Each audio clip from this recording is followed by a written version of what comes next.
All right. Moving on now, talks between the federal government and the organized labor continues with hiccups here and there. The Nigerian Labour Congress, NLC, has rejected the Femi Gbajabiamila's leadership of the negotiation committee. The NLC President, Ajaero, expressed reservations about the capacity of the Chief of Staff to the President to lead a meaningful deliberation on the panel set up to discuss plans to mitigate the effects of fuel subsidy removal on Nigerians.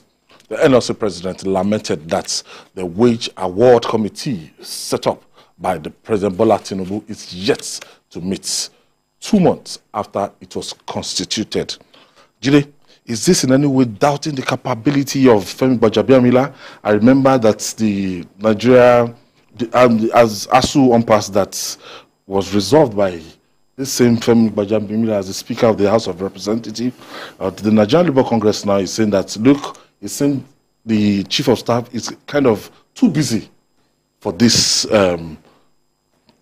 deployment. That is what they are saying, that he has no time for meetings with them, to negotiate with them. If you, in the last few weeks, Gbajabiamila had certainly been very busy with the matter of ministers. You know, they were in a race against time, and he played a big part. Anyone who is conversant with developments in the State House will know that Gbajabiamila played a very big part in helping the president to put that list together. I'm not saying that he's the one who drew up the list, but it certainly was with the president, you know, putting that list together, and he was also interfacing with the National Assembly. We must not be in a situation in which an important aide of the president becomes too busy to attend to some matters of state. If he's too busy to attend to some important matters of state, there are other people that the president can use. Because this is not the first time that in fact, I mentioned it here last week. It was part of the demands that Labour came up with when they were protesting. It was part of the demands they were taking about, that they eventually even gave to the representative of the Senate President, Senator Alundume.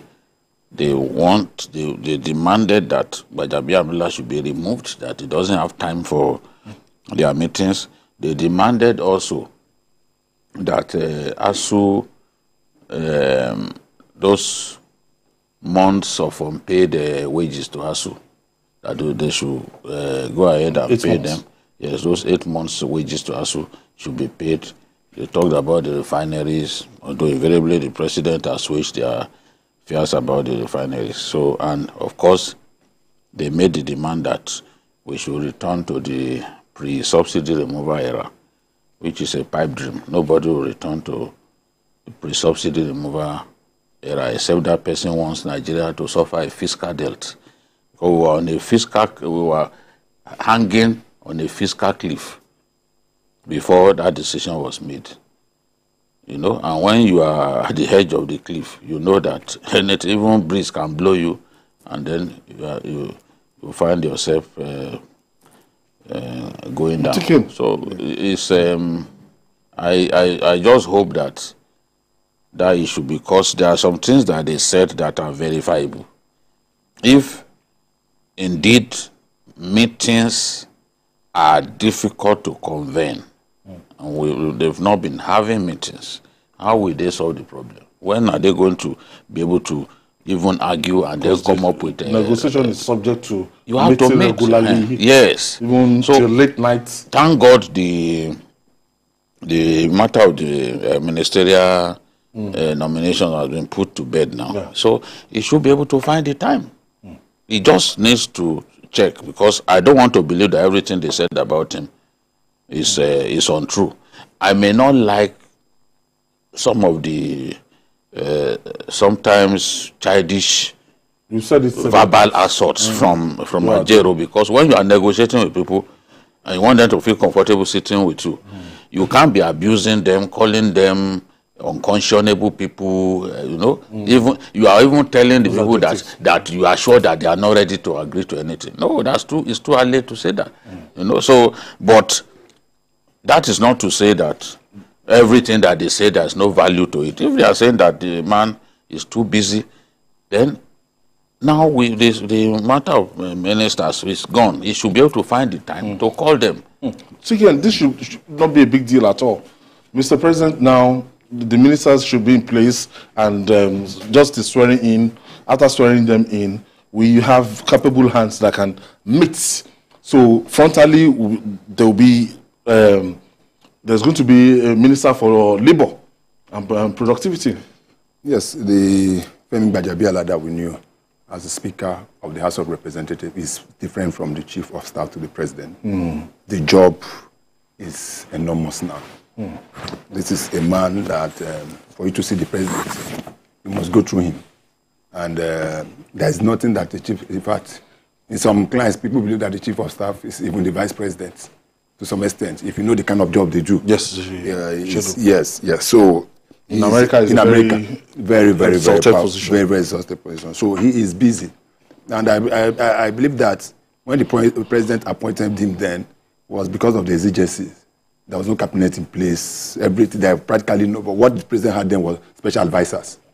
So there was nobody within the ranks that could have interfaced with labor during that period. And the President also said it in his speech, his live broadcast to Nigerians, that to a large extent, they dropped the ball to a large extent. But as Jide rightly said, personally, I thought that by today is Wednesday, the Federal Executive Council normally holds on Wednesday. I thought by today, the President would have apportioned a portfolio to all the ministers, the 45 that have been cleared by today, being Federal Executive Council. I don't know whether that meeting held today. So that they can hit the ground running. There are so many things that needs to be done. And the only people that can be able to help the President to achieve this aim are the ministers.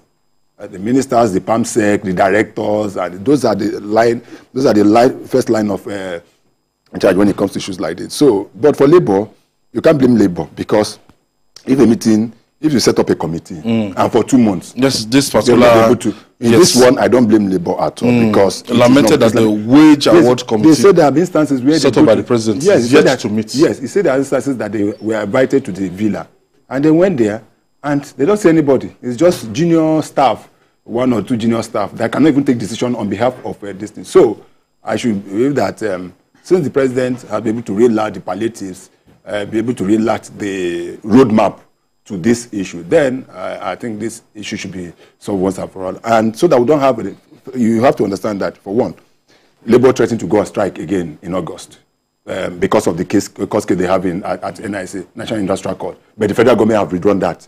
So that is definitely out of place now. So the President has to do the needful.